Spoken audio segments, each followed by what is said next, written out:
আমন্ত্রণ দুপুরে বাংলাদেশে। শুরুতেই জানিয়ে দেব শিরোনামগুলো। এক সপ্তাহের মধ্যে অবৈধ অস্ত্র জমা দিতে সময় সীমা নির্ধারণ, পুলিশ কাজে যোগ দেয় স্বস্তি, আওয়ামী লীগকে পুনর্গঠনের পরামর্শ স্বরাষ্ট্র উপদেষ্টা। পার্টিকে রিঅর্গানাইজ করেন, একটা পলিটিক্যাল পার্টির মতো যেভাবে থাকে, ইলেকশন আসলে ইলেকশন কন্টেস্ট করবেন। কেউ মনে করে যে এইটা করে আবার একটা কাউন্টার রেভলিউশন করে আসবেন, কাউন্টার রেভলিউশন করতে হলে আপনাকে হাজার হাজার লোকের রক্ত বহাইতে হবে। যদি আপনারা সেই দায়িত্ব নিতে চান তাহলে নিন। বিভিন্ন স্থানে সংখ্যালঘুদের বাড়িঘর, মন্দিরে হামলা, ঘটনার পাশাপাশি গুজবও ছড়িয়েছে সমানতালে। কোনো কোনো ক্ষেত্রে অন্য ঘটনাকে বিকৃত করে প্রচার। নিজ কার্যালয় যমুনায় সচিবদের সঙ্গে প্রধান উপদেষ্টার বৈঠক, আইনশৃঙ্খলা সহ সার্বিক পরিস্থিতি নিয়ে সেনা প্রধানের সঙ্গে আলোচনা। অন্তর্বর্তী সরকারকে ব্যর্থ করতে মিথ্যা ও বানোয়াট প্রোপাগান্ডা চালানো হচ্ছে, মন্তব্য মির্জা ফখরুলের। দেশবাসীকে সতর্ক থাকার আহ্বান। রাষ্ট্র সংস্কারে অন্তর্বর্তী সরকারের মেয়াদ নিয়ে আপত্তি নেই জাপার, যমুনা টিভিকে একান্ত সাক্ষাৎকারে জিএম কাদের। আস্থার সংকট হলে বাড়বে বিভেদ, জটিলতা। গত 15 বছরে ব্যাংকিং খাতে অনিয়মের ঘটনায় হাতছাড়া হয় 92,261 কোটি টাকা। সুশাসন ফেরাতে কমিশন গঠনের পরামর্শ। ঋণ পাওয়ার জন্য তার প্রয়োজনীয় ক্রাইটেরিয়া ফুলফিল করে কিনা, নাকি তার যে কানেকশন তার যোগসূত্র রাজনৈতিক পাওয়ারের সাথে, সেটাই কি। 2 টেস্ট খেলতে বিকেলে পাকিস্তান যাচ্ছে বাংলাদেশ ক্রিকেট দল। সাকিবকে রেখেই 16 সদস্যের দল ঘোষণা করেছে বিসিবি।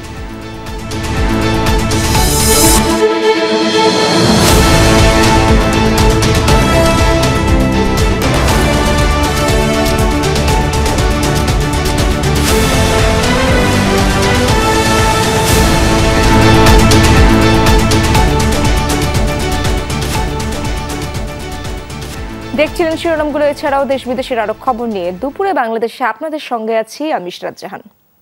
ক্লিক সিলিং ফ্যান, বিভিন্ন মডেলের কত ডিজাইন। ওয়াও, ক্লিক ফ্যান, প্রশান্তির হাওয়া ছড়িয়ে যাবে সবখানে। আওয়ামী লীগ দল পুনর্গঠন করতে পারে, এতে কোনো সমস্যা নেই, তবে বিশৃঙ্খলা করার চেষ্টা করলে পরিণতি ভালো হবে না বলে হুঁশিয়ার করেছেন স্বরাষ্ট্র উপদেষ্টা অবসরপ্রাপ্ত brigadier general doctor Sakhawat Hossain. সকালে আন্দোলনের সময় আহত আনসার সদস্যদের চিকিৎসার খোঁজখবর নিতে রাজধানীর সিএমএইচ হাসপাতাল পরিদর্শন করেন স্বরাষ্ট্র উপদেষ্টা। এ সময় আন্দোলনে হতাহতের ঘটনার নিন্দা জানিয়ে তদন্তের আশ্বাস দেন তিনি। বলেন, আন্দোলনে প্রাণহানির ঘটনা তদন্তে আন্তর্জাতিক সহায়তা চাওয়া হবে। সাখাওয়াত হোসেন আরও বলেন, সোমবারের মধ্যে লুট করা অস্ত্র থানায় জমা দেওয়ার নির্দেশ দেওয়া হয়েছে। 19 আগস্টের পর কারো কাছে এসব অস্ত্র পাওয়া গেলে কঠোর ব্যবস্থা নেওয়া হবে। স্বরাষ্ট্র উপদেষ্টা বলেন, দেশের জন্য আওয়ামী লীগের অনেক অবদান আছে, তাই তারা দল গোছাতে পারে, কিন্তু প্রতি বিপ্লবের স্বপ্ন দেখলে হাজার হাজার মানুষের রক্ত ঝরবে। আপনারা আপনাদের পার্টি রিঅর্গানাইজ করেন, এই পার্টির অনেক অবদান আছে বাংলাদেশে, এটা আমরা ডিনাই করতে পারি না। কেউ মনে করে যে এইটা করে আবার একটা কাউন্টার রেভলিউশন করে আসবেন, কাউন্টার রেভলিউশন করতে হলে আপনাকে হাজার হাজার লোকের রক্ত বহাইতে হবে। যদি আপনারা সেই দায়িত্ব নিতে চান তাহলে নিন। এদেশের লোক এত তাড়াতাড়ি ভুলে নাই, সময় দেন হয়তো ভুলে যাবে, কিন্তু এত তাড়াতাড়ি ভুলে নাই। কর্মবিরতি প্রত্যাহার করে আজ থেকে কাজে ফিরেছে পুলিশ। বিভিন্ন থানায় এরই মধ্যে শুরু কার্যক্রম। সড়কেও যান চলাচল নিয়ন্ত্রণের দায়িত্ব শিক্ষার্থীদের কাছ থেকে বুঝে নিচ্ছে ট্রাফিক পুলিশ। তবে কোনো কোনো স্থানে এখনও সড়কে শিক্ষার্থীদেরই যান নিয়ন্ত্রণ করতে দেখা গেছে। এর আগে রোববার স্বরাষ্ট্র উপদেষ্টার সাথে বৈঠক করেন আন্দোলনকারী পুলিশ সদস্যরা। এ সময় পুলিশ বাহিনীতে সংস্কারের আশ্বাস দেয় কর্মবিরতি সহ সব কর্মসূচি প্রত্যাহার করা হয়। পুলিশ সদস্যরা নিজ দায়িত্বে ফেরায় স্বস্তিতে নগরবাসীও।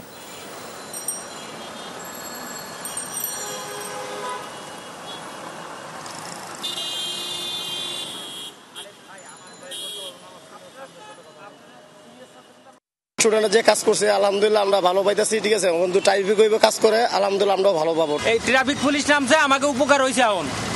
এখন যানজটটা একটু কমবো। রাস্তায় অনেক জ্যাম থাকে, এটা আসলে ট্রাফিকের কাজ, ট্রাফিক পুলিশ না হলে অতটা ভালোভাবে চলে না। এতদিন সেটা চালাইছে, ওদেরকে অনেক ধন্যবাদ। সকাল থেকে আমরা আমাদের এখান থেকে সিনিয়র অফিসারের সাথে আমরা সকলে ট্রাফিকে ডিপ্লয়মেন্ট হয়েছে।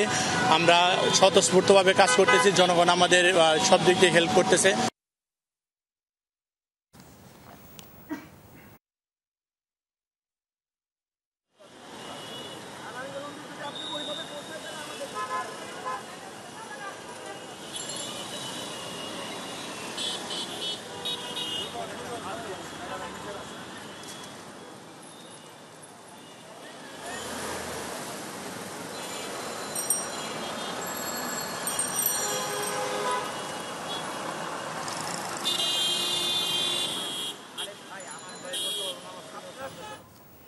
কর্মবিরতি প্রত্যাহারের পর সারা দেশের থানায় ফিরেছেন পুলিশ সদস্যরা। নিজেদের পোশাক পরে স্বাভাবিক কার্যক্রম শুরু করেছেন তারা। সেনাবাহিনীর সহযোগিতায় সীমিত পরিসরে থানার কার্যক্রম শুরু হয়েছে চট্টগ্রাম মহানগরীতে। সিএমপির 16টি থানার 15টিতেই সাদা পোশাকে ফিরেছেন পুলিশ সদস্যরা। সীমিত পরিসরে সেবা দেওয়া হচ্ছে আগতদের। সবগুলো থানার নিরাপত্তায় রয়েছে সেনাবাহিনী। অন্যদিকে সহিংসতায় পুরোপুরি ধ্বংস হয়ে যাওয়া পতেঙ্গা থানার জন্য খোঁজা হচ্ছে নতুন ভবন।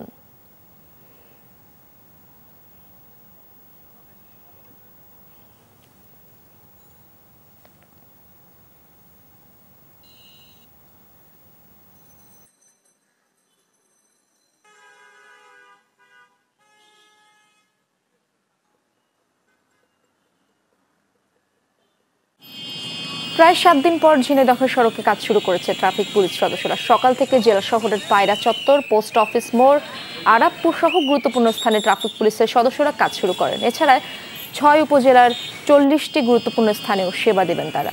এদিকে কাজে ফেরায় পুলিশ সদস্যদের ফুল দিয়ে বরণ করে নেয় শিক্ষার্থীরা। নওগাঁতে ফুল ইউনিফর্মে দায়িত্বে ফিরেছেন ট্রাফিক সহ সকল পুলিশ সদস্যরা। সকালে পুলিশ ফুল দিয়ে সদস্যদের বরণ করে নেয় শিক্ষার্থী ও সাধারণ জনগণ। একসাথে জেলার 11টি থানায় সেবা প্রদান শুরু করেছে পুলিশ। এরই মধ্যে দাপ্তরিক কাজ, দায়িত্ব বন্টন ও রোল কল থেকে শুরু করে স্বাভাবিক কার্যক্রম চালু করা হয়েছে। আমরা খুব অনুপ্রাণিত বোধ করছি এবং আমাদের সর্বোচ্চ দিয়ে নওগাঁ জনগণের জানমালের নিরাপত্তা বিধানের জন্য আমরা কাজ করে যাব। আমরা প্লিজড এবং আমরা অবশ্যই দেশের জন্য আমরা আইনের কাঠামোর ভিতরে থেকে কাজ করে যাব। বরিশালেও স্বাভাবিক কার্যক্রমে চালু করেছেন পুলিশ সদস্যরা। জেলার 10টি ও 4টি মেট্রোপলিটন থানায় পুলিশি পোশাকে ফিরেছেন সদস্যরা। বিভিন্ন অভিযোগ ও মামলা নিচ্ছেন তারা। পাশাপাশি সড়কেও টহল ও আইনশৃঙ্খলা পরিস্থিতি নিয়ন্ত্রণে কাজ চলছে। মামলা রুজু, জিডি, তারপরে ইউডি মামলা, লাশ ডিসপোজাল, এগুলো আমরা চলে আসছিল। পাশাপাশি আজকে আমাদের একটা প্রোগ্রাম কর্মবিরতি ছিল, সেটা প্রত্যাহার হয়েছে সমস্ত অফিসার ফোর্সদের। আজকে আমরা পুরো উদ্যোগে আমাদের কাজ শুরু করেছি। রাজধানী সহ দেশ জুড়ে স্বাভাবিক হতে শুরু করেছে থানা ও ট্রাফিক কার্যক্রম। এ বিষয়ে আমরা তো জানাচ্ছিলাম এর আগেই। রাজধানীর তেজগাঁও থানার খবর জানার চেষ্টা করবো। আমার সহকর্মী ফয়সাল মাহমুদ সেখানে রয়েছেন। ফয়সাল, আপনি তো বিজয় সরণিতে রয়েছেন, এখন কেমন দেখছেন রাজধানীর থানার কার্যক্রম এবং ট্রাফিক পুলিশ কার্যক্রম শুরু করেছে কিনা আগের মতো করে আমাদেরকে জানাবেন। ইশরাত, থানাগুলোতে আমরা সকাল থেকে গিয়েছি। আপনি জানেন যে গত 2 দিন ধরেই কিন্তু থানায় পুলিশ সদস্যরা ফেরা শুরু করেছেন। আমরা এই মুহূর্তে আছি রাজধানীর গুরুত্বপূর্ণ আরেকটি পয়েন্ট বিজয় সরণি এলাকায়। আমরা এর আগের সংবাদেও দেখাচ্ছিলাম এখানকার ট্রাফিক কার্যক্রমের হালচাল। বলা যায় যে এই মুহূর্তে দেখতে পাচ্ছেন যে পুরোপুরি ট্রাফিক কার্যক্রম কিন্তু স্বাভাবিক হতে চলেছে এবং আজ সকাল থেকেই কিন্তু ট্রাফিক পুলিশের যে সকল সদস্যরা তারা কিন্তু দায়িত্বে ফিরেছেন এবং ঢাকা শহরের বিজয় সরণি, ফার্মগেট, কারওয়ান বাজার, আগারগাঁও সহ আশেপাশের যে সকল গুরুত্বপূর্ণ সড়কগুলো আছে সবখানেই কিন্তু ট্রাফিক ব্যবস্থা আবারও পুনরায় চালু হয়েছে পুরোদমে। আপনারা জানেন যে গত কয়েকদিন আগে ছাত্র জনতার অভ্যুত্থানের কারণে পুলিশের পুরো চেইন অফ কমান্ড যেভাবে ভেঙে পড়েছিল, যার ফলে কিছুটা স্থবিরতা নেমে আসে সড়ক ব্যবস্থায়, ট্রাফিক ব্যবস্থাপনায়। যার কারণে সে জায়গায় শিক্ষার্থীরা নিজ উদ্যোগে ভাবে প্রণোদিত হয়ে তারা কিন্তু ট্রাফিক ব্যবস্থা এতদিন যাবৎ তারা সামাল দিচ্ছিলেন। সে জায়গায় এখন আবার নতুন করেই কিন্তু বলা যায় যে ট্রাফিক সদস্যরা এসেছেন এবং তারা কিন্তু তাদের দায়িত্বে পুনরায় তারা নিয়োজিত হয়েছেন এবং ঢাকা সহ সারা দেশের যে সড়ক ব্যবস্থাপনা শৃঙ্খলা ফেরানোর জন্য তারা কাজ করছেন। থানাগুলোতেও সেভাবেই কিন্তু একই রকম পুনরায় আবার কাজ শুরু হয়েছে। ফয়সাল, তারা কাজ করে যাচ্ছেন, ধন্যবাদ আপনাকে। শেখ হাসিনা সরকারের পতনের পর ভেঙে পড়ে আইন শৃঙ্খলা ব্যবস্থা। দেশের বিভিন্ন জায়গায় হয় হামলা, ভাঙচুর, অগ্নিসংযোগ। অগ্নিকাণ্ড ভাঙচুরের ঘটনা ঘটে সংখ্যালঘুদের মন্দির, বসতবাড়ি ও ব্যবসা প্রতিষ্ঠানেও। এসবের মধ্যে কিছু ঘটনা যেমন সত্য, তেমনি ছড়িয়েছে ভুল তথ্য এবং গুজব। এসব গুজব সামাজিক মাধ্যমে পেরিয়েছে দেশের গণ্ডিও। সামাজিক মাধ্যম টুইটার বা এক্স, ফেসবুক মনিটরিং ও সরেজমিন ঘুরে দেখেছে যমুনা টেলিভিশন। গণ আন্দোলনের মুখে গত সোমবার শেখ হাসিনা সরকারের পতন ঘটে। এরপরই বিভিন্ন স্থানে সংখ্যালঘুদের উপর হামলা, তাদের বসতবাড়ি, ব্যবসা প্রতিষ্ঠান ও মন্দির ভাঙচুরের খবর আসতে থাকে। ঢাকা জেলার ধামরাই উপজেলার সংখ্যালঘুদের উপর হামলা চালিয়েছে দুর্বৃত্তরা। আসলো সেই ভাঙচুর শুরু করবো, আমরা এই রুমের থেকে দৌড়ে ওই রুমে তারপর ওই রুমও বাইরে করছে, অনেক ভাঙাচুর করছে। মন্দির আমাদের গেটে তালা দেওয়া ছিল, জন্য মন্দিরে ঢুকতে পারে নাই। নাটোরের লালপুরে পূজা উদযাপন পরিষদের সভাপতির বাড়িসহ অন্তত 6টি বাড়িতে ভাঙচুর ও লুটপাটের ঘটনা ঘটেছে। এই সময় ঘটনার প্রমাণ মুছে ফেলতে সিসি ক্যামেরাও ভাঙচুর করা হয়। গেট ভেঙে ফেলা দিল, তখন আমরা সবাই বাইরে চলে গেলাম, বের হয়ে গেলাম। নিজের যান বাঁচানোর তো প্রয়োজন। বাড়ির মধ্যে ঢুকে আমাকে আবার আক্রমণ করে দিবেন, তুই বাড়া, তোকে শেষ করে দিব, তুই কত বড় বাড়িছে, এইসব বিভিন্ন কথা গালাগালি। আমি প্রাণ ভয়ে আমি লুকায় থাকি। আমাদের সব গ্রামের আশেপাশে যেসব লোকজন আছে তারা মিলে সকলেও আতঙ্কিত ভাবে আছে। তবে হামলার প্রতিরোধে সতর্ক দৃষ্টি রাখছে বৈষম্য বিরোধী ছাত্র ও স্থানীয়রা। আমরা প্রত্যেক মন্দিরে মন্দিরে আমরা কমিটি গঠন করে সিরিয়াল বাই সিরিয়াল ভাবে আমরা পাহারা দেওয়ার ব্যবস্থা করছি। খুলনা জেলার কয়েকটি উপজেলা থেকেও আসে হামলার খবর। সংখ্যালঘুদের বাড়ি ও দোকানে হামলা চালিয়ে করা হয়েছে লুটপাট। আমি সরকার মহোদয়ের কাছে বিনীতভাবে আবেদন করছি যাতে আমরা নিরাপত্তাভাবে এখানে বসবাস করতে পারি। মেহেরপুরে হিন্দু ধর্ম প্রচার প্রতিষ্ঠান ইসকন মন্দিরে ও শহরের হালদার পাড়ায় সংখ্যালঘুদের বাড়ি, ব্যবসা প্রতিষ্ঠানে হামলা চালানো হয়েছে। গত 5 আগস্ট বিকেল 5টার দিকে আমাদের মন্দিরে হামলা হয়। প্রায় 500 অধিক মানুষ এসে আমাদের মন্দিরে হামলা করেছিল। বাংলাদেশ হিন্দু বৌদ্ধ খ্রিস্টান ঐক্য পরিষদ এক বিবৃতিতে জানিয়েছে, শতাধিক স্থানে সংখ্যালঘুদের বাড়ি, দোকানে হামলা, ভাঙচুর ও লুটপাট করা হয়েছে। হামলা চালিয়েছে 10টি মন্দিরে। এই হামলাগুলোর মধ্য দিয়ে দেখা যাচ্ছে বিভিন্ন এলাকা থেকে লোকজন পালিয়ে বেড়াচ্ছে। এই সুযোগে এদের জায়গা জমিগুলো নানান জায়গায় জবরদখল করা হচ্ছে। এই খবরগুলো আমাদের কাছে আমরা পেয়েছি। গণ আন্দোলনে নেমেছিলেন সঙ্গীত শিল্পী রাহুল আনন্দ। তারপরও সহিংসতা থেকে রক্ষা পাননি তিনি। ধানমন্ডির 32 নম্বরের পাশেই একটি বাড়িতেই থাকতেন তিনি। সেই বাড়িটিও আগুন দিয়ে জ্বালিয়ে দিয়েছে দুর্বৃত্তরা। বাংলাদেশ में हिंदुओं को चुन चुन कर निशाना बनाया जा रहा है। তবে বেশ কিছু বিভ্রান্তিকর তথ্য সামাজিক ও ভারতীয় গণমাধ্যমে প্রচার করা হয়। तो कहीं उनके घरों को आग के हवाले किया जा रहा है। একটি এক্স অ্যাকাউন্ট থেকে করা পোস্টে দাবি করা হয় বাংলাদেশ ক্রিকেট দলের খেলোয়াড় লিটন দাসের বাড়ি পুড়িয়ে দেওয়া হয়েছে। দিনাজপুর শহরের বড়বন্দর এলাকায় লিটন দাসের বাড়িতে হাজির টিম যমুনা। আগুন দেওয়া তো দূরের কথা, একটি ঢিলও ছোড়া হয়নি তার বাড়িতে। আমার বাসা লিটন কুমার দাসের পাশেই আমাদের বাসা বলতে গেলে একটাই বাসা বলা চলে। এই যে একটা গুজব উঠছে যে লিটনের বাসায় আগুন দেওয়া হয়েছে বা ক্ষয়ক্ষতি করা হয়েছে, এটা সম্পূর্ণ একটা গুজব। তার বাইরে কোনো কিছু হয় না, এটা মানুষের গুজব ছড়িয়ে এই। এমনকি লিটন দাসও এক পোস্টে দাবি করেন তার বাড়িতে হামলা হয়নি। যে বাড়িটি সামাজিক মাধ্যম এক্সে দেখানো হয়েছে সেটি মূলত নড়াইল 2 আসনের এমপি ও জাতীয় ক্রিকেট দলের সাবেক অধিনায়ক মাশরাফি বিন মর্তুজার। তবে জেলা পরিষদের চেয়ারম্যান ও জেলা আওয়ামী লীগ সভাপতি অ্যাডভোকেট সুভাষ বোসের বাড়িতে হামলা চালানো হয়। এই এক্সে এই ভবনটিতে অগ্নিসংযোগের একটি ভিডিও পোস্ট করে দাবি করা হয় মন্দিরে আগুন দেওয়া হয়েছে, কিন্তু যমুনা টিভির ফ্যাক্ট চেকে দেখা যায় এটি ছিল সাতক্ষীরার কলারোয়ার একটি রেস্টুরেন্ট। এর মালিক কলারোয়া উপজেলার যুবলীগ সভাপতি কাজী আসাদুজ্জামান শাহজাদা। আমার কলারোয়ার রাজনৈতিক শত্রুতা আছে, যারা ফিরোজ আহমেদ স্বপন সাহেবের ভোটের আমি বিরোধিতা করেছি, উপজেলা ভোটে বলেন, তার শাশুড়ি ভোটে দাঁড়িয়েছিল, আমি একটা পক্ষ নিয়েছিলাম আলাদা পক্ষ, আর ফেল করেছে। ওই সব বিভিন্ন কারণে আমার শত্রু শেষ নেই। একই সাথে সাতক্ষীরা জেলায় মন্দিরে মন্দিরে চলছে পাহারা ব্যবস্থা। গুজবে কান দেবেন না, আমরা খুব ভালো আছি। শিবিরের কর্মীরা বা নেতৃবৃন্দরা বা আমাদের কাউন্সিলররা সবসময় আমাদের সহযোগিতা করতেছে, সবসময় আসতেছে। আসলে আমাদের এই সাতক্ষীরা মায়ের বাড়ি মন্দির নিয়ে অনেকে আমার কাছে ফোন দিয়েছে এবং জানতে চাচ্ছে যে মায়ের বাড়ি ভেঙেছে কিনা দেশ বিদেশ থেকে। আসলে এটা গুজব। শরীয়তপুরের মন্দিরে হামলার ঘটনা ঘটেছে। এটা আসলে কি জন্য করছে এটা এখনো বলতে পারতেছি না। দিঘির জমি নিয়ে পার্শ্ববর্তী কারোর সাথে ঝামেলা ছিল, সেই দিঘির উপরে কিন্তু মন্দিরটা করা হয়েছে। আপনাদের কি মনে হয় যে সেই আক্রোশের কারণে কি এইটা ভাঙচুর হইতে পারে কিনা? হয়তো একটু আক্রোশ তো থাকবেই, এটাই বাস্তব সত্য কথা। তবে গুজবও ছড়িয়ে পড়ে পুরো জেলা জুড়ে।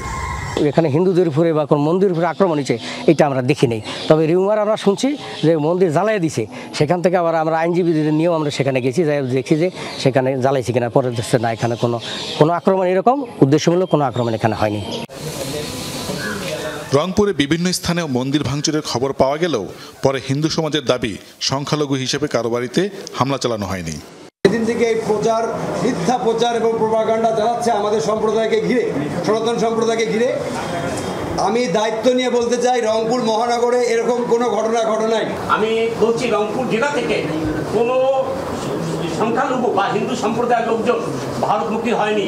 এক্সের একাধিক পোস্টে দাবি করা হয় মুসলিম নারী হিন্দু নারীদের বেঁধে রেখেছে। যাচাইয়ে দেখা যায় ঘটনাটি ঘটে 17 জুলাই ঢাকার বেগম বদরুন্নেসা সরকারি মহিলা কলেজে। আন্দোলনকারীরা ওই দিন 2 ছাত্রলীগের কর্মীকে বেঁধে রেখেছিল। এসব গুজবের কথাও স্বীকার করে হিন্দু নেতারা। যা কিছু আসছে তার মধ্যে হয়তো কিছু কিছু এরকম ভুয়া থাকতে পারে, কিন্তু বেশিরভাগ ক্ষেত্রেই সত্য। ভারতের এক রাজনীতি বলছে 1 কোটি হিন্দু হলে বর্ডারে চলে আসতেছে। কোনো 1 কোটি হিন্দু কোথাও বর্ডারে গেছে? সারা বাংলাদেশে তো হিন্দুরা রয়েই গেছে। বর্ডার তো আর খুলে দেয় না কোনোদিন না। বিএসএফ যাবে, ওইখানে যাবে, ওপার থেকে কিছু লোক আসে, ভিডিও করবে, ছবি করবে, তারা বলবে এটা একটা রাজনীতি। হিন্দুদের পাশে এসে দাঁড়িয়েছে মুসলিম সমাজ। মন্দির, বসতবাড়ি এবং ব্যবসা প্রতিষ্ঠান রক্ষায় মিলেমিশে কাজ করছে সবাই। ধীরে ধীরে গুজব ও আতঙ্ক কাটিয়ে মন্দিরে আসতে শুরু করেছে পূজারীরাও। অপূর্ব আলাউদ্দিন, যমুনা নিউজ, ঢাকা। ধর্ম উপদেষ্টা আফম ডক্টর খালিদ হোসেন বলেছেন, সংখ্যালঘু সম্প্রদায়ের পাশে আছে সরকার। তিনি বলেন, ক্ষতিগ্রস্তদের তালিকা করা হবে। সকালে সচিবালয়ের সভা শেষে তিনি ব্রিফ করেন, বলেন পুলিশ কাজে ফিরে এসেছে, এরকম আর কোনো ঘটনা ঘটবে না। সংখ্যালঘুদের ওপর হামলার ঘটনায় নিন্দা জানিয়ে তিনি বলেন, হামলাকারী দুর্বৃত্তদের আইনের আওতায় আনা হবে। ওয়াকফ সম্পত্তিতে দুর্নীতি ও দখল নৈরাজ্য বন্ধে ব্যবস্থা নেওয়ার কথাও জানান তিনি। হজ ইস্যু নিয়ে ধর্ম উপদেষ্টা বলেন, হজ যাত্রী পরিবহনে 3টি বিমান কোম্পানির বাইরে আরও কোনো কোম্পানিকে যুক্ত করা যায় কিনা সে বিষয়েও ব্যবস্থা নেওয়া হবে। হজে অনিয়মের সাথে জড়িত এমন 50টি প্রতিষ্ঠানের লাইসেন্স বাতিল করা হয়েছে। সংখ্যালঘুদের বাড়ি ঘরে হামলা করে একটা অস্থিতিশীল পরিস্থিতি তারা তৈরি করতে চায়, তারা ব্যর্থ হয়েছে। আমরা এটা আশ্বস্ত করতে চাই, এই বাংলাদেশ সাম্প্রদায়িক সম্প্রীতির দেশ। পুলিশের অনুপস্থিতির কারণে এই আক্রমণটা একটু বেশি হয়েছে। এখন পুলিশ যেহেতু যোগদান করেছে, আমরা ইনশাআল্লাহ আশাবাদী আর এরকম দুর্ঘটনা আর ঘটবে না। জিপিএইচ কোয়ান্টাম B600TR বাংলাদেশের উচ্চ শক্তি সম্পন্ন একমাত্র রড। নিজ অধীনস্থ মন্ত্রণালয়গুলোর সচিবদের সঙ্গে রাষ্ট্রীয় অতিথি ভবন যমুনায় বৈঠক করছেন প্রধান উপদেষ্টা ডক্টর মোহাম্মদ ইউনুস। এর আগে সকালে সেনা প্রধানের সাথে বৈঠক করেন তিনি। এ বিষয়ে বিস্তারিত তথ্য জানবো, আমার সহকর্মী তাওহিদ মিথুন সেখানে রয়েছেন। মিথুন, সেনাবাহিনী প্রধান ও সচিবদের সঙ্গে প্রধান উপদেষ্টার বৈঠকের বিষয়ে সবশেষ কি তথ্য রয়েছে আপনার কাছে?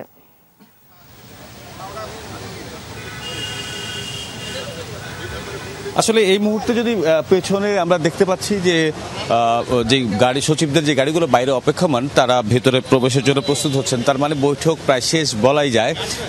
এখন যদিও আমরা আনুষ্ঠানিকভাবে বলতে পারছি না, কারণ সচিবদের গাড়িগুলো এখনো বাইরে রয়েছে, তবে তাদের প্রস্তুতি রয়েছে ভেতরে প্রবেশের জন্য। এর আগে আজকে সকাল 11:30টার দিকে আসলে সচিবদের সঙ্গে প্রধান উপদেষ্টার এই বৈঠকটি শুরু হয় এবং এই বৈঠকে প্রধান উপদেষ্টা যে তার অধীনে যে 25টি মন্ত্রণালয় রয়েছে সে 25টি মন্ত্রণালয়ের জ্যেষ্ঠ সচিব এবং সচিবদের সঙ্গে তিনি বৈঠক করছেন। বৈঠকে আসলে আমরা যতটুকু বৈঠক সূত্রে জানতে পেরেছি যে সরকারের যে কর্মপরিকল্পনাগুলো বিভিন্ন সেক্টর রয়েছে সেই সেক্টরগুলো যেভাবে চলছে সেগুলোই আসলে মূলত তাকে প্রধান উপদেষ্টাকে অবহিত করার কথা। এবং এরপরে এই যে চ্যালেঞ্জ নিয়ে আজকে অন্তর্বর্তী সরকার গঠন হয়েছে সেই চ্যালেঞ্জগুলো সম্পর্কে সচিবদেরকেও বিভিন্ন নির্দেশনা দেওয়া, কাজগুলো বাস্তবায়নের জন্য নির্দেশনা দেওয়ার হতে পারে প্রধান উপদেষ্টার পক্ষ থেকে, এরকম আমরা বৈঠক সূত্রে জানিয়েছি। এর আগে সকাল 10:30টার দিকে আপনারা জানেন যে প্রধান উপদেষ্টার সঙ্গে বৈঠক করেছেন সেনাপ্রধান, সেখানেও আইন শৃঙ্খলা পরিস্থিতি সার্বিক পরিস্থিতি নিয়ে কথা হয়েছে। তবে আমরা চেষ্টা করব যে বৈঠক শেষ যেহেতু হয়েছে এরপরে সচিবরা বের হলে তাদের সঙ্গে কথা বললে হয়তো জানা যাবে যে বিস্তারিত কি কি বিষয়ে আজকে আসলে আলোচনা হয়েছে। এর বাইরে আজকে বিকেলে প্রধান উপদেষ্টার সঙ্গে বিএনপির একটি প্রতিনিধি দলের তার গুলশানের বাসভবনে বৈঠক হওয়ার কথা রয়েছে। ইসরাত, ধন্যবাদ আপনাকে। সচিবালয়ের সংখ্যালঘু নেতাদের সাথে বৈঠক শেষে কথা বলছেন স্বরাষ্ট্র উপদেষ্টা অবসরপ্রাপ্ত brigadier general doctor M Sakhawat Hossain. আমরা সরাসরি যাচ্ছি তার বক্তব্যে। পলিটিক্যাল পার্টি একটার মধ্যে যারা পলিটিক্স করতে পারবেন, না পারলে করেন না, এখানে পার্টির তো অভাব নাই। তো আমরা যেটা করতে পারি ওনাদের দাবি দেওয়াগুলো নিয়ে আমি ওনাদের কথা দিয়েছি যে আই উইল ডেফিনেটলি টক, এবং আমি ইনসিস্ট করবো যে হ্যাঁ দুর্গাপূজা ওনাদের সবচেয়ে বড় পূজা, ওনাদের না সারা বাংলাদেশে।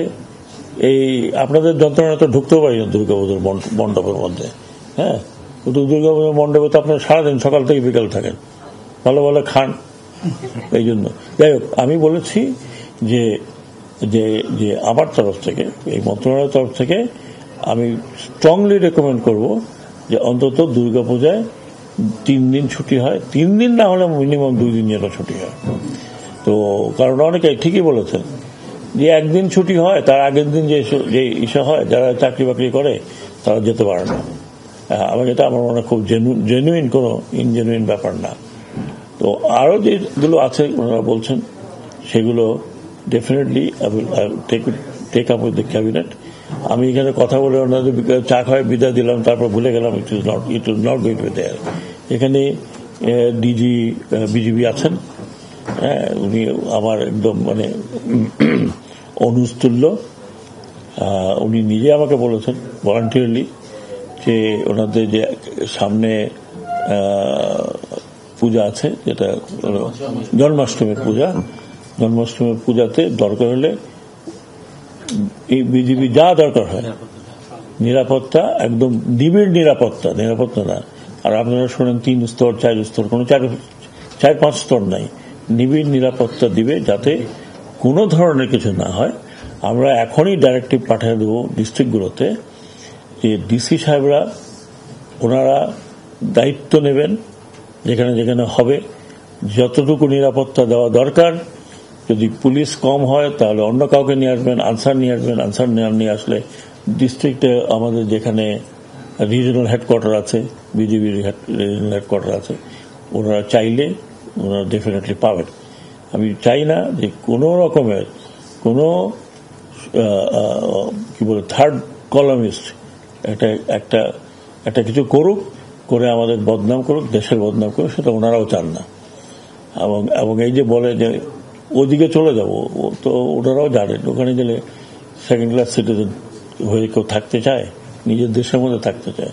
আর বেশিরভাগই আমি যেটা মনে করি এটা কোনো ধর্ম ভিত্তিক কোনো মারামারি হয় না।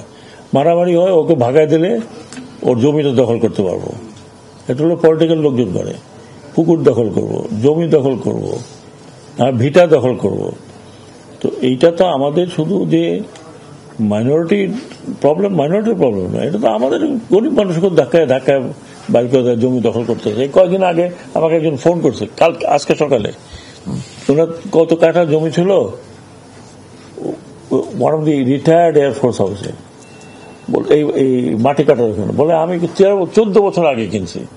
তো এখন ডেভেলপারকে দিয়ে ঘর উঠাতে গেছি, আরেকজন এসে দখল করে ফেলছে, আমি এখন কিছু করতে পারতেছি না। তো এই দখল তো ওনাদের দখল না, দখল তো পারলে পুরো দেশ দখল করে, বাকিটা বাদ দেন। তো আমি ওনাদেরকে কথা দিয়েছি, বিজিবি এখানেই কথা দিয়েছেন যে ওনারা যখন ওনাদের প্রোগ্রাম হবে আমাদের থেকে আগে বলবে। এখানে আমাদের সেক্রেটারি সাহেব আছেন, পুরা মিনিস্ট্রি আছে। আমাদের কাজ এটা, আমাদের কাজ এখানে আর কোনো কাজ নেই, লোকজনকে সুরক্ষা দেওয়া, মানুষের যাতে সেটা হিন্দু হোক, মুসলমান হোক, খ্রিস্টান হোক, এটা আমাদের দায়িত্ব টু প্রোটেক্ট এভরিবডি। আমি এই কথা বলেছি এবং আমি আশা করি যে ওনারা আমার কথাতে আশ্বস্ত হয়েছেন। আমি এটাও অনুরোধ করেছি যে আপনারা আরো যারা এই শাহবাগে বসে বসে আন্দোলন করছেন, ওনারা কি অ্যাচিভ করতেছেন, যদি অনেকে বলে কোন দলের পক্ষে ওনারা কাজ করছেন, তো শোনেন, একবার চিত হয়ে পড়ে গেলে আপনি মনে করেন উনি আবার আসবেন। আমি আজকে সকালে বলেছি যে আওয়ামী লীগ একটি বড় রাজনৈতিক দল, প্রচুর ভালো ভালো নেতা আছে। আমি এখনই আপনাকে নাম বলতে পারি কার ভালো নেতা। এই দলটা একসময় বাঙালিদের সেকুলার পন্থী দল ছিল, মিডল ক্লাসের। মুসলিম যখন ছিল সেটা ছিল আপার ক্লাসের, বাঙালি আপার ক্লাস মুসলিম লীগের ছিল, এটা মিডল ক্লাসের দল ছিল এইটা আওয়ামী লীগ। যে জন্য আপনি দেখবেন যে মিডল ক্লাস তৎকালীন ইন্টেলেকচুয়াল যারা ইউনিভার্সিটির এখানের ওখানে তারা এখনো আছে, এখন অ্যাক্টিভ না থাকলে তারা সাপোর্ট করে।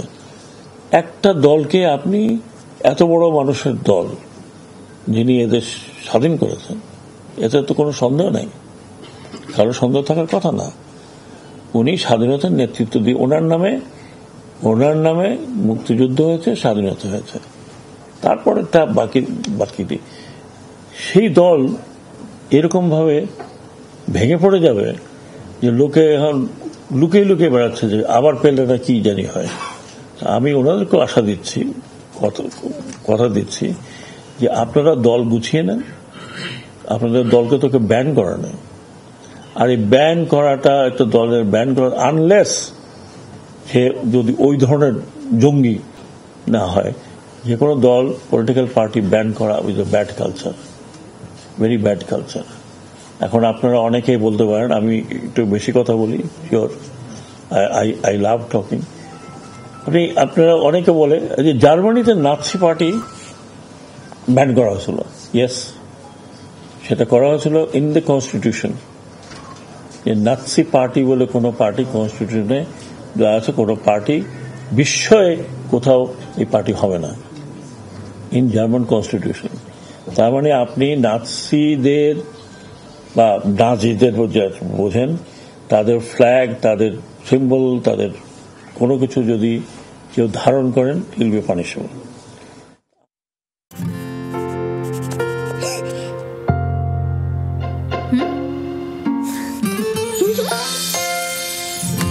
বাচ্চারা তো দেয়ালে আঁকবে, আর দাগ নিয়ে নো টেনশন, কারণ আমি আমার দেয়ালে ব্যবহার করেছি Rainbow Acroplast plastic emulsion. Rainbow অ্যাক্রোপ্লাস্টে অ্যাক্রিলিক ইমালশন থাকায় মুছে ফেলা যায় যে কোনো দাগ সহজেই।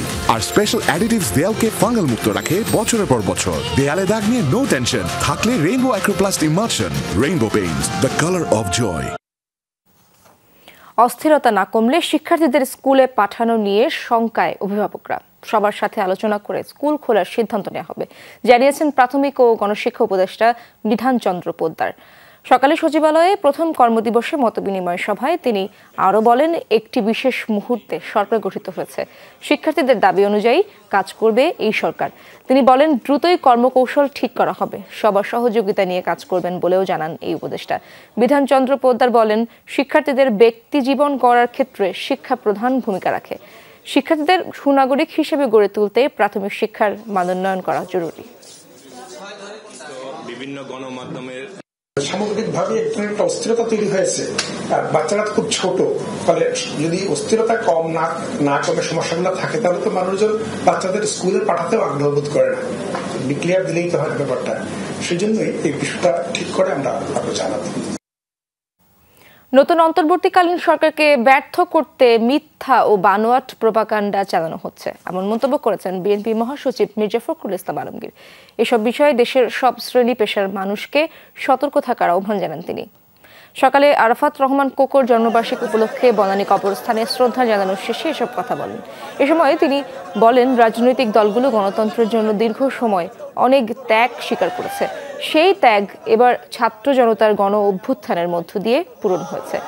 পরাজিতরা এখন যে প্রোপাগান্ডা চালানোর চেষ্টা করছে তা রাজপথে থেকে প্রতিহত করা হবে বলেও জানান বিএনপি মহাসচিব। এ সময় তিনি অন্তর্বর্তীকালীন সরকারকে দ্রুত নির্বাচনের ক্ষেত্র তৈরির আহ্বান জানান।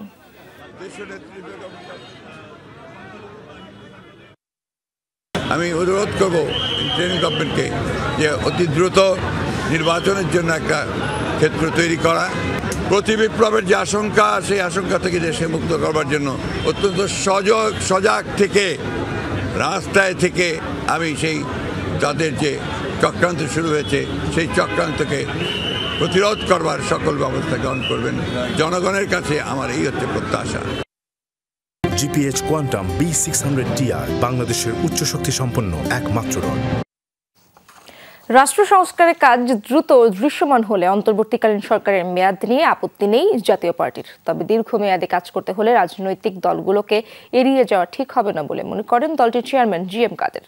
যমুনা টেলিভিশনকে দেয়া একান্ত সাক্ষাৎকারে তিনি বলেন, গণ অভ্যুত্থানের মাধ্যমে প্রতিষ্ঠিত নতুন সরকারকে জনগণের প্রতিনিধি হতে হবে। এক্ষেত্রে আস্থার সংকট হলে অভ্যন্তরীণ বিভেদ ও জটিলতা বাড়বে।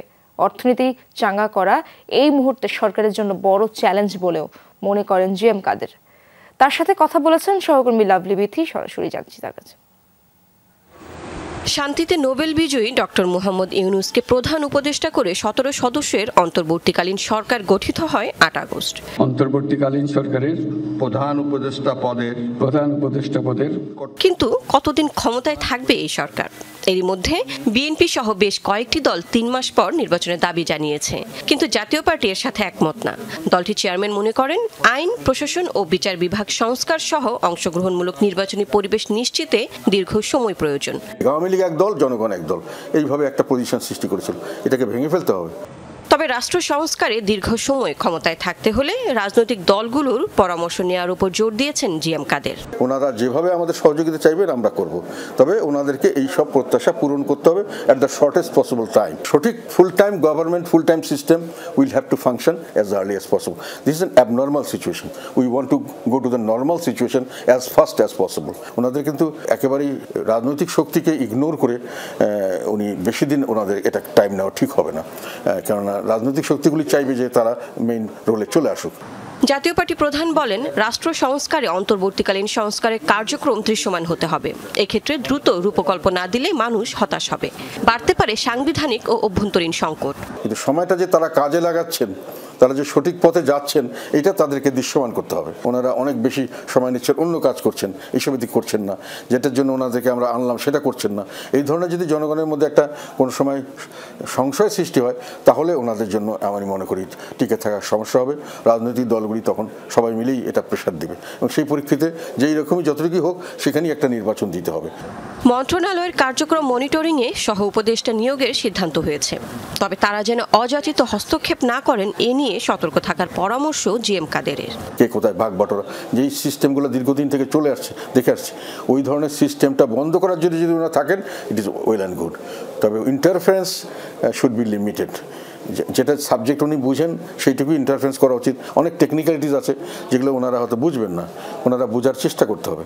আর যদি সব কথায় বাধা দিতে থাকেন, তাহলে এই যে স্লো হয়ে যাবে সব। অর্থনৈতিক সংকট থেকে উত্তরণ সরকারের জন্য বড় চ্যালেঞ্জ বলে মনে করেন সাবেক এই বাণিজ্য মন্ত্রী। পরামর্শ দেন আঞ্চলিক স্থিতিশীলতা ধরে রাখা ও আন্তর্জাতিক সম্প্রদায়ের সাথে সুসম্পর্ক বজায় রাখার। লোকগুলি যেন বুভুক্ষ না থাকে, ক্ষুধার্ত না থাকে, তার ব্যবস্থা করতে হবে। দুটো বড় চ্যালেঞ্জ। বিশ্বর সকল বিশ্ববাসীর আমাদের এখন সমর্থন প্রয়োজন। সমর্থন, কারো সমর্থন হারানোটা আমি মনে করি বড় ধরনের লস এখন বাংলাদেশের জন্য। বৈষম্যহীন বাংলাদেশ গঠনে সংকটময় অবস্থা থেকে বের হতে দলমত নির্বিশেষে সবাইকে একসাথে কাজ করার আহ্বান জানিয়েছেন জাতীয় পার্টির চেয়ারম্যান।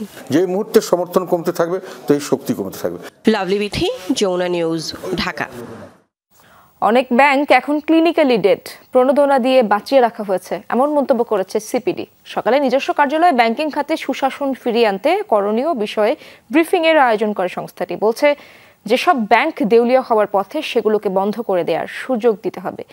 এই অবস্থায় ব্যাংকিং কমিশন গঠনের প্রস্তাব দিয়েছে গবেষণা সংস্থাটি। সিপিডির নির্বাহী পরিচালক ডক্টর ফাহমিদা খাতুন বলেন, 15 বছরে 24টি বড় ব্যাংকিং অনিয়মে 92,261 কোটি টাকা হাতছাড়া হয়েছে। 2008 থেকে 2023 এই 15 বছরে বড় বড় অনিয়ম হয়েছে। তখন বিপুল পরিমাণ অর্থ হাতছাড়া হয়, যা চলতি অর্থ বছরের বাজেটের 12%। অনিয়মের সাথে জড়িতদের কঠোর শাস্তির আওতায় আনার দাবি জানিয়েছে সিপিডি। সংস্থাটি বলছে, জনগণের টাকায় দুর্বল ব্যাংকের তহবিল যোগান বন্ধ করতে হবে। বিগত সময়ে ব্যাংকিং খাতে ঋণ পাবার যোগ্যতা বিবেচিত হয় রাজনৈতিক পরিচয় থেকে, এখান থেকে সরে আসা প্রয়োজন। ঋণ দেওয়ার ক্ষেত্রে যে জিনিসটা বিষয়, যে একটা মানুষ ঋণ, একজন গ্রাহক সে ঋণ পাওয়ার জন্য তার প্রয়োজনীয় ক্রাইটেরিয়া ফুলফিল করে কিনা, সে কি ক্রেডিট ওয়ার্থি কিনা, ব্যাংকের যে ব্যাংকের ল্যাঙ্গুয়েজে বলা হয় ক্রেডিট ওয়ার্থিনেস, সেটা কি বিবেচনা করা হচ্ছে, নাকি তার যে কানেকশন, তার যোগসূত্র রাজনৈতিক পাওয়ারের সাথে, সেটাই কি আমরা দেখতে পেয়েছি যে সেটাই কিন্তু আসলে মূল প্রতিপাদ্য বিষয়, মূল ক্রাইটেরিয়া হয়ে দাঁড়িয়েছিল। পাকিস্তানের বিপক্ষে সিরিজের জন্য আজ দুপুরে দেশ ছাড়ছে বাংলাদেশ ক্রিকেট দল। সাকিব আল হাসানকে রেখে 16 সদস্যের টেস্ট দল ঘোষণা করেছে ক্রিকেট বোর্ড।